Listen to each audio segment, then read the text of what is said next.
Well, we find ourselves here in upstate New York, about midway between New York City and Montreal, Quebec. And we're here on the top of Lake George at a place called Fort Ticonderoga. So you're looking at Lake George out in the distance. And this is Vermont right across the way, Independence Hill in Vermont. And here is Fort Ticonderoga, built by the French and taken over several times, ended up in the British. But this is all Iroquois Mohawk land. And this is what they built this fort here because at the top of Lake George is a narrow passage, a very narrow passage. And you're looking at it right here to the left. So this narrow passage comes up through and is easily protected by, these are about 8-mile cannons and mortars. So this whole passage is easily protected. Lake George to the south, and above us is going to be Lake Champlain. So anybody trying to go north or south on these waterways can easily be attacked from this fort. And here is your cannon. And it's a rifle barrel good for about 8 miles, which is easily, it's only a few miles across that passage. But this is a cannon they'd be using to defend these two waterways. And there are hundreds of them here. So, built by the French, if you're up for attacking this fort, you better be ready, because here's the outside wall. Starting from there, a small rampart of pine woods, and you've got to jump over, cross this moat, and then attack this wall.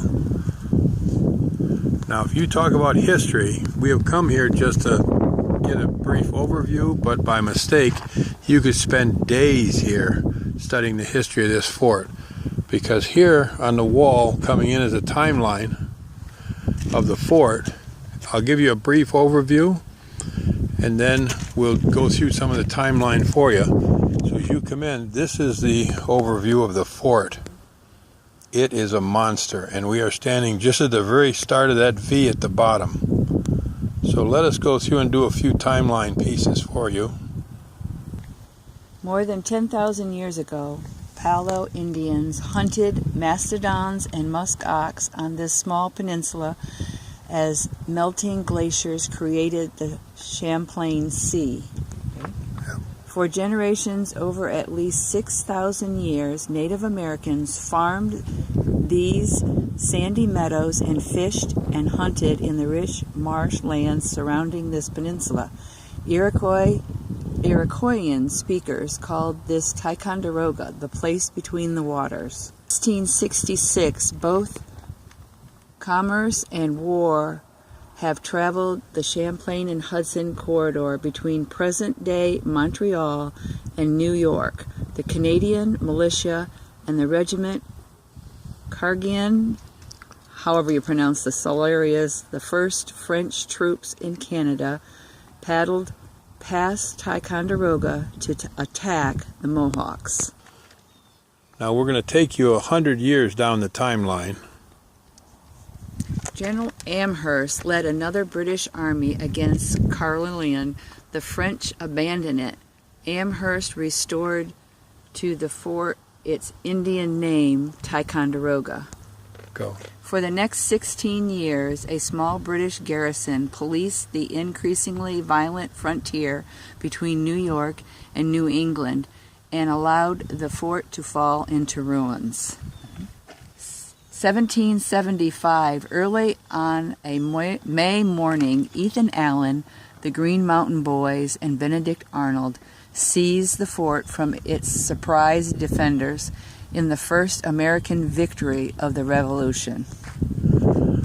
So if you're looking at a glimpse of history all the way back to 10,000 years ago to present day today, and the fighting of the Iroquois, Mohawks, Algonquins, French, British, building this fort and attacking it, taking it over, losing it, attacking it, taking it over, losing it, come up to Fort Ticonderoga in upstate New York. Like I said, it's about midway between New York City and Montreal. It's incredible, but don't come and think you're going to spend 10 minutes. It's going to take you a couple of days to take this attraction in. For all you history buffs, you can't miss Fort Ticonderoga.